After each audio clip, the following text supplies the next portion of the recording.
ஒலிபீடியா வெளியிடும் ஒலிப்புத்தகம் ஒரு மாமரமும் மரங்கொத்தி பறவைகளும். ஆசிரியர் சு. சமுத்திரம். குரல் வெண்பா. ஒலிப்புத்தகம் உரிமம் கிரியேட்டிவ் காமன்ஸ். எல்லோரும் கேட்கலாம், பகிரலாம். இந்த மின்னூலுக்கு பங்களித்த தமிழ் விக்கி மூலம் பங்களிப்பாளர்களுக்கு நன்றி. அந்த மாமரம் இலைகளால் கண்ணீர் விட்டது, காய்களால் மாரடித்தது, பூக்களால் புலம்பியது. பின்னர் வலியின் உச்சத்தால் உணர்வுகள் மரத்துப் போக உடலெங்கும் துளை போடும் மரங்கொத்தி பறவைகளை பாதி மயக்கத்தில் பட்டும் படாமலும் பார்த்தது. ஆனால் அந்த மரங்கொத்திகளோ ஆப்பு போன்ற தம் அலகால் அந்த மரத்தை அங்கு இங்கு எனாதபடி எங்கும் குத்தி குத்தி குடைந்து கொண்டிருந்தன. துளை போட்ட இடங்களை அலகுகளால் அங்குமிங்குமாய் தட்டி அந்த மரத்தின் மரணத்திற்கு இழவு மேளச் சத்தத்தையும் எழுப்பிக் கொண்டிருந்தன. ஒரு காலத்தில் இந்த மாமரத்திற்கே இந்த மரங்கொத்திகளின் கவர்ச்சியான தோற்றத்தில் ஒரு கிறக்கம் ஏற்பட்டதுண்டு. இவற்றின் தங்க நிற முதுகும் இடையிடையே கருப்புக் கோடுகளும் இந்த மாமரத்தை வியக்க வைத்திருக்கின்றன. இதன் முதுகு வண்ணத்திற்கு இணை சேர்ப்பது போன்ற கூர்மையான அலகும், வெளுத்த மஞ்சள் உடம்பும், செஞ்சிவப்பு பிரடிக் கொண்டையும், கவுன் கம்பு போன்ற வாலும், வாலடியில் இரத்தச் சிவப்பு புள்ளிகளும் இந்த மரத்தை, இந்த மரங்கொத்திகளை அண்ணாந்து பார்க்க வைத்தது. ஆனால் இப்போதோ அந்த அழகான வண்ணத்தோப்பில் தென்கிழக்கு கோடியில் உள்ள இந்த மாமரம் வதைப்பட்டுக் கொண்டிருக்கிறது. எந்த மரங்கொத்திகள் தன்னை பூச்சி புழுக்களிலிருந்து காப்பாற்றும் என்று நினைத்ததோ அதே மரங்கொத்திகள் அந்த மரத்தின் அனைத்து பகுதிகளையும் சல்லடையாக்கிவிட்டன. அடிவாரத்திலும் கிளைகளிலும் முதலில் துளைகள் போட்டன. பின்னர் அந்த துளைகளை பொந்துகளாக்கின. பொந்துகளை சுரங்கங்களாய் குடைந்தன. இந்த சுரங்கங்களிலும் சில அந்த மரத்தின் மறுமுனையை கிழித்துவிட்டன. அப்படியும் திருப்தியடையாத மரங்கொத்திகள் ஒவ்வொரு சுரங்கத்தின் மேல் பகுதியையும் கீழ்ப்பகுதியையும் அலகுகளால் கொத்தி கொத்தி நீக்குப்போக்கான முன் நாக்கால் கழிவுகளை வெளியே எடுத்து போட்டன. அதிலுள்ள பூச்சி புழுக்களை தின்று காட்டின. அந்த மாமரத்திற்கு கால்களான வேர்கள் அற்றுப்போவது போன்ற பிராணவலி. அடிவாரமும் கிளைகளும் வலிப்பு வந்தது போல் வெட்டி கொண்டன. இதனால் அதற்கு மரண பயம் ஏற்பட்டது. அந்த அச்சத்தில் தனது அடிவாரத்தில் வாளை மூன்றாவது கால் போல் ஊன்றிக்கொண்டு தத்தி தத்தி மேலே வந்த தலைமை மரங்கொத்தியிடம் கிளைக்கரங்களை வளைத்து கும்பிட்டபடியே மாமரம் மன்றாடியது. என்னை விட்டுவிடு, மரங்கொத்தியே விட்டுவிடு. நீ போடுவதோ 3 முட்டை, அதற்கு சிறு பொந்தே போதும். இப்படியா என்னை உடம்பெங்கும் பொந்துகளாக்கி சித்திரவதை செய்ய வேண்டும்? அடியற்று போனேன், செயலற்று தவிக்கிறேன். உன்னை விரும்பி ஏற்ற என்னை இப்படி வதைக்கலாமா? நான் இருந்தால்தானே நீ வாழ முடியும். பதில் சொல் மரங்கொத்தி, பதில் சொல். தொண்டு. மரங்கொத்திகளின் தூய பணியை பாராட்டுவதற்காக மேலே எம்பிய அந்த தலைமை மரங்கொத்தி அந்த மாமரத்தின் அடிவாரத்தில் உள்ள ஒரு பொந்தின் விளிம்பை கால்களால் பற்றியபடியே அந்த மரத்திற்கு எகத்தாளமாக பதிலளித்தது. ஏய் மாமரமே, உன்னுடைய பாரம்பரியம் என்ன? பண்பாடு என்ன? நீ கல் தோன்றி மண் தோன்றா காலத்தே முன் தோன்றி மூத்த மரம். முக்கனிகளில் முக்கிய கனியின் தாயகம். கோவில் கும்பத்திலும் மங்கள நிகழ்ச்சிகளிலும் முதல் மரியாதை பெறும் இலைகளை ஈன்றெடுத்த மரம் நீ. என் முதுகைப் போலவே மின்னும் மாந்தளிரின் பிறப்பிடம் நீ. வடபுலத்து முரட்டு மரங்களை வென்ற மரம். தென்மேற்கு தென்னையையும் நேர்மேற்கு பாக்கு மரத்தையும் ஆண்ட மரம் நீ. நீயா இப்படி புலம்புவது? உன்னை வதைப்படுத்திய மண் புழுக்களையும் பூச்சிகளையும் என் கூட்டத்தில் ஒவ்வொன்றும் மணிக்கு 1200 வீதம் கொத்தி கொத்தி கொன்று தீர்த்துள்ளன. என்னிடம் இருப்பவை 165 மரங்கொத்திகள். இவை ஒவ்வொன்றிற்கும் சின்ன வீடு, வளர்ப்பு பிள்ளை, சொந்த பிள்ளை என்று 5 தேரும். அவை அனைத்தும் ஒவ்வொன்றாய் நான் குறிப்பிட்ட மணிவேகத்தில் பூச்சிகளை தின்கின்றன. அப்படியானால் எத்தனை பூச்சிகளிடமிருந்து உன்னை காப்பாற்றியிருக்கிறோம்? நீயே கணக்கு போட்டுப்பார். அந்த மாமரம் தன்னை அசத்திய அந்த மரங்கொத்தியை பார்த்து லேசாய் அசந்து போனது உண்மைதான். ஆனாலும் சுதாரித்துக் கொண்டு இப்படி பதில் அளித்தது. நீ சொன்னது பறவையியல் நிபுணர் கருத்து. நான் சொல்லப்போவதோ தாவர விஞ்ஞானி கருத்து. உங்களில் ஒவ்வொரு மரங்கொத்தியும் மணிக்கு 6000 பட்டை துண்டுகளை என்னிடமிருந்து பீக்கிறது. இந்த 5 ஆண்டு காலத்தில் நீங்கள் எவ்வளவு பட்டைகளை உரித்திருப்பீர்கள்? நீயே கணக்கு போட்டுப்பார். தலைமை மரங்கொத்தியே துளை போட்டுக் கொண்டிருந்த தொண்டு மரங்கொத்திகள் அந்த சுரண்டலை விட்டுவிட்டு எங்கள் தலைவியையா எதிர்த்து பேசுகிறாய் என்று கடிந்து பேசி அந்த மரத்தின் மாம்பழங்களை பீத்து போட்டன. காய்களை குத்தின, இலைகளை பிடுங்கி எறிந்தன, பூக்களை கசக்கின. தலைமை மரங்கொத்தியோ அவற்றை கண்டுக்காமல் அந்த மாமரத்திற்கு தான் செய்த அரும்பெரும் பணிகளை சொல்லிக் காட்டியது. உனக்கு சிறிதேனும் நன்றி இருக்கிறதா மாமரமே? உன் உச்சி கிளைக்கு ஆகாயம் துழாவி என்று பெயர் வைத்தது நான். உன் வலது கிளைக்கு பூமி துழாவி என்று பெயர் வைத்ததும் நான். உன் அடிவாரத்திற்கு மாண்புமிகு மரங்கொத்தி தாங்கி என்று பெயர் வைத்து உன்னை இந்த தோப்பறியச் செய்திருக்கிறேன். இனிமேல் உன்னுடைய ஒவ்வொரு கொப்புக்கும் எவர் வாயிலும் நுழைய முடியாத புதுமையான பெயர்களைச் சூட்டப் போகிறேன். மாமரம் பதறி பதறி மன்றாடியது. வைத்தது போதும் மரங்கொத்தியே, என் கிளைகள் ஒன்றோடொன்று அடித்துக் கொள்ளும் மர்மம் இப்பொழுதுதான் எனக்கு புரிகிறது. யார் உயரம் என்று என் முட்டாள் கிளைகள் போடும் அடிதடியன் கொப்புகளுக்கும் வந்துவிடக்கூடாது. இது வருவதற்கு முன்பே நீ வெளியேற வேண்டும். அந்த தலைமை மரங்கொத்தியின் கண்கள் சிவந்தன, அலகுகள் துடித்தன. கத்தி கத்தி பதிலடி கொடுத்தது. நான் வெளியேறி விடுவேன் என்று பகல் கனவு காணாதே. உலக பறவைகளிலே சிறந்த பறவை என்று பட்டம் வாங்கியிருக்கிறேன். நான் சாதாரண பறவை அல்ல, தெய்வ பறவை என்பதை புரிந்து கொள். இதோ இந்த தோப்பின் வடக்கு பக்கம் மலை பாங்கான உச்சியில் பறவைகளை பரிபாலனம் செய்யும் பறவைகளின் அரசான ராசாளி என்னை பகை பார்வையாய் பார்ப்பது போல் காட்டிக்கொண்டாலும் அது என் குடும்பத் தோழன். இதை விரட்டிவிட்டு பரிபாலனத்திற்கு வர நினைக்கும் பக்தி பரவசமான கருடனும் எனக்கு நெருக்கமான நண்பன்.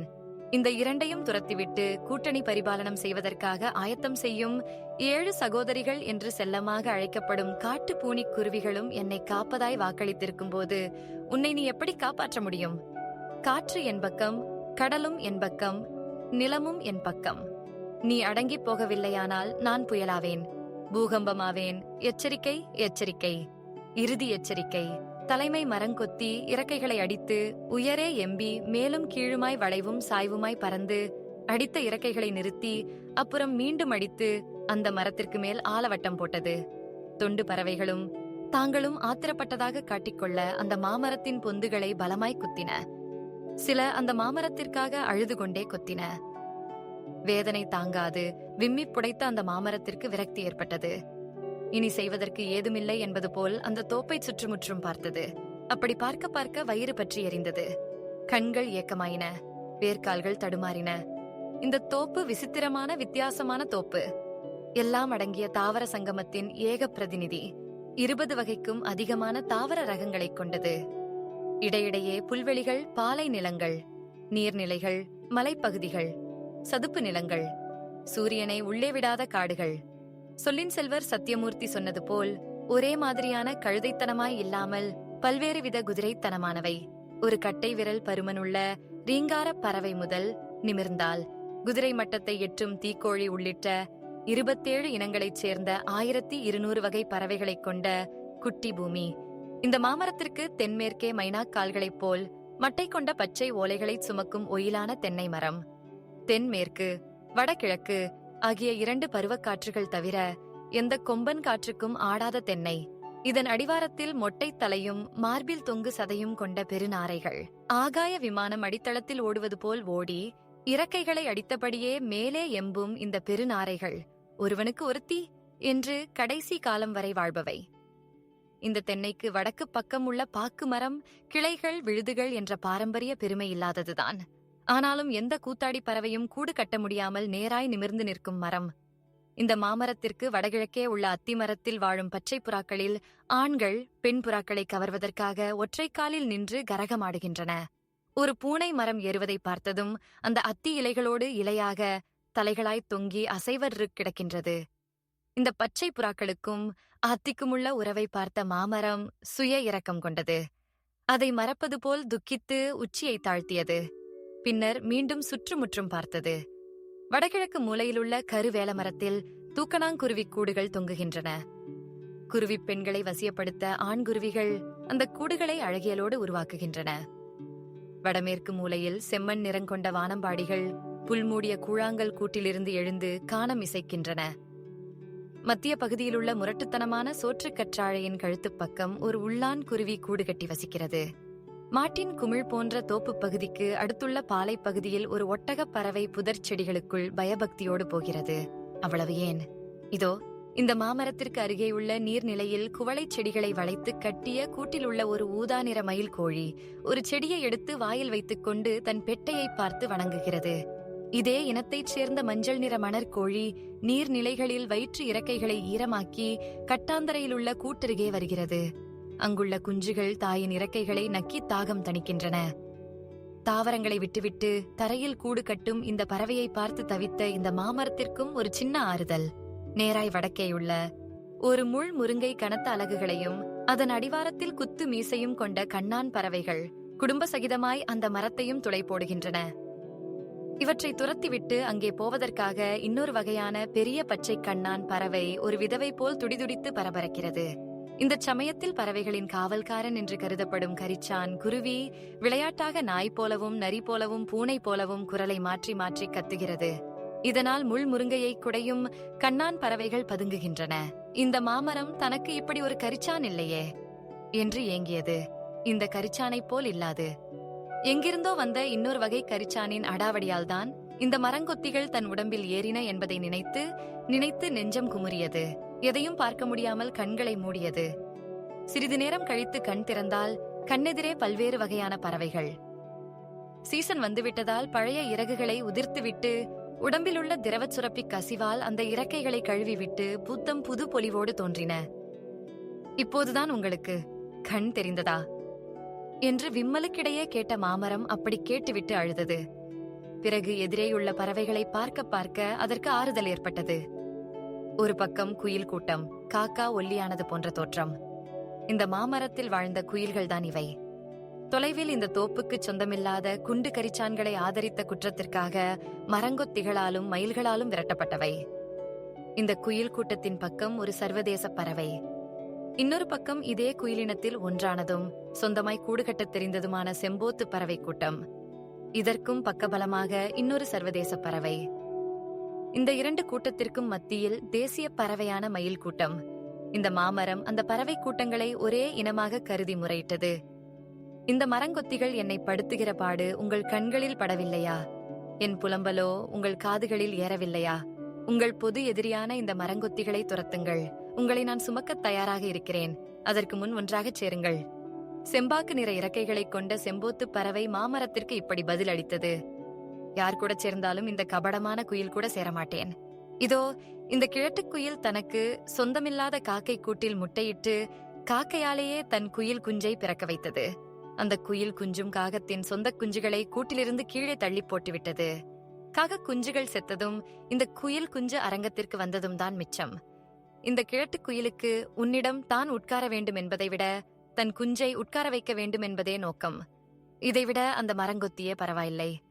மாமரம் ஏதோ பேசப்போன போது அதை இடைமறித்து தலைமை குயில் பேசிற்று.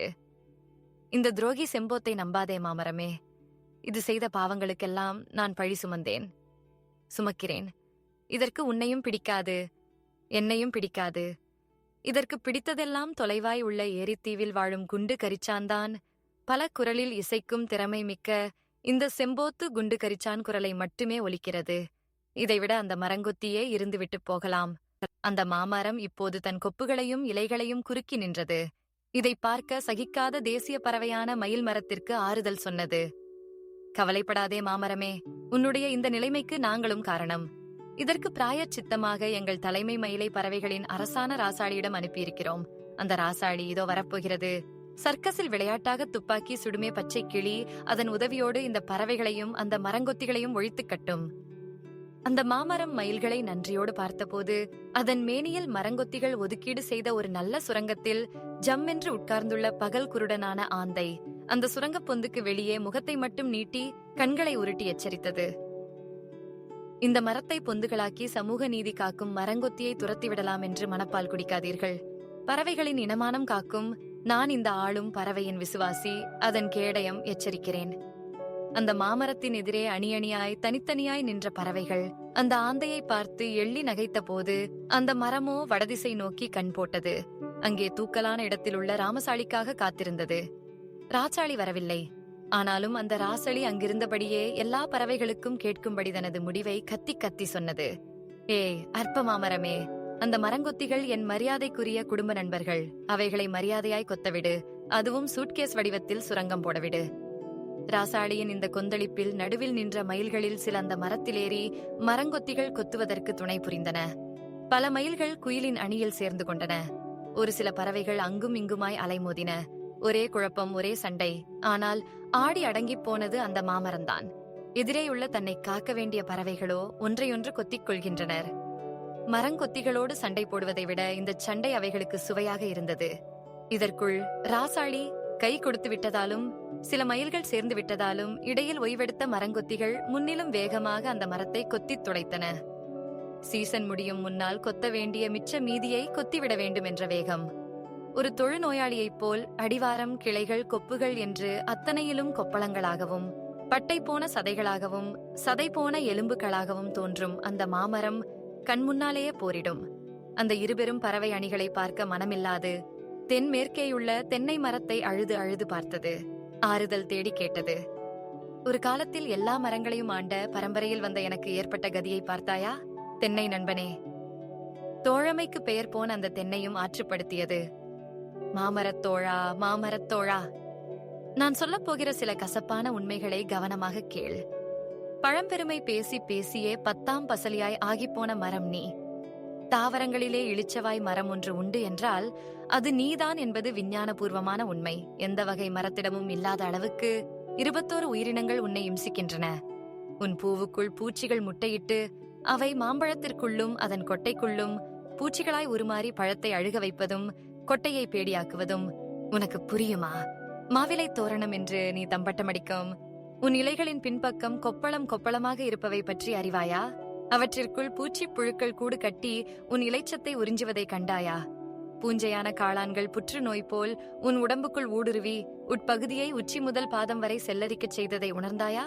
இல்லாதவன் பெண்டாட்டி எல்லோருக்கும் அண்ணி என்ற மனித பழமொழிக்கு தாவர உதாரணம் நீ. உன்னை கொத்தும் இந்த மரங்கொத்திகளால் என்னையோ அதோ அந்த பாக்கு மரத்தையோ கொத்தி பார்க்க வரச் சொல், பார்க்கலாம். அலகை உடைத்து விட மாட்டோமா? ஏற்கனவே பலவீனப்பட்ட உன்னை அந்த மரங்கொத்திகளால் கொல்ல முடிகிறது. ஏற்கனவே கொல்லப்பட்ட கர்ணனை அர்ச்சுனன் கொன்ற கதைதான். இன்னொன்றையும் கேட்டுக்கொள் தோழா. எஞ்சிய பறவைகளின் சண்டையால் அந்த மரங்கொத்திகளே மீண்டும் உன்னிடம் வரலாம், உன்னை ஆக்கிரமிக்கலாம். ஒருவேளை தனிப்பெரும் எண்ணிக்கையில் வந்தால் மற்ற பறவைகளை விலைக்கு வாங்கலாம். இந்த குயில்கள் தள்ளி வைக்கப்பட்ட மயில்களோடு உன்னை ஏற்றுக்கொண்டால் அடித்து பிடித்து பறவை பரிபாலனத்திற்கு ஒரு வேளை வரக்கூடிய அந்த ராசாளி குயில் அணியை துரத்திவிட்டு மீண்டும் மரங்கொத்திகளை மரமேற விடாது என்பது என்ன நிச்சயம்? இது போய் கருடன் வந்தாலும் அல்லது 7 சகோதரிகள் வந்தாலும் அவையும் ராசாளி போலவே நடந்து கொள்ளலாம். அந்த மாமரம் நடுங்கிப் போனது. புதிய உண்மைகள் தெரியத் தெரிய அது விம்மி விம்மிக் கேட்டது. அப்போ என் கதி, நான் என்ன ஆவது? பயப்படாதே தோழனே. முதலில் உன் நோயாளித்தனத்தை ஒப்புக்கொள். மருந்து தானாக கிடைக்கும். உன் இளிச்சவாய்த்தனத்தை புரிந்து கொள். பகுத்தறிவு உடனே வரும். பழமையை திரும்பிப்பார், ஆனால் அதில் திரும்பி நடக்காதே. புதுமை வந்து பொருந்தும். இந்த தோப்பை விட உன்னை பெரிதாக நினைக்கும் மனோவியாதியை போக்க பிற மரங்களோடு ஒப்புரவை நாடு. அசுர பலம், தேவ பலம் அத்தனையும் கிடைக்கும். எல்லாவற்றிற்கும் மேலாக இப்போது நடப்பது பறவைகளின் ஜனநாயகமே அன்றி நமது ஜனநாயகம் அல்ல என்பதை புரிந்து கொள்.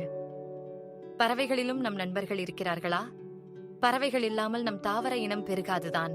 ஆனால் அந்த பறவைகளுக்கு ஏறிக்கொள்ளும் சுதந்திரம் இருப்பது போல் அவற்றை ஏற்றுக்கொள்ளலாமா வேண்டாமா என்கிற சுதந்திரம் நமக்கில்லை. நம் மீது திணிக்கப்படும் பறவைகளை மட்டும் ஏற்றுக்கொள்ள வேண்டிய இயலாமை சுதந்திரம். ஆகையால் தாவரங்களின் ஜனநாயகத்திற்காக போராடு.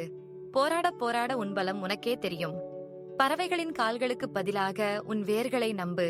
அப்படி நம்ப நம்ப எந்த அக்கிரம பறவையும் அனுகூல சத்துரு பறவையும் உன்னை அண்ட முடியாது.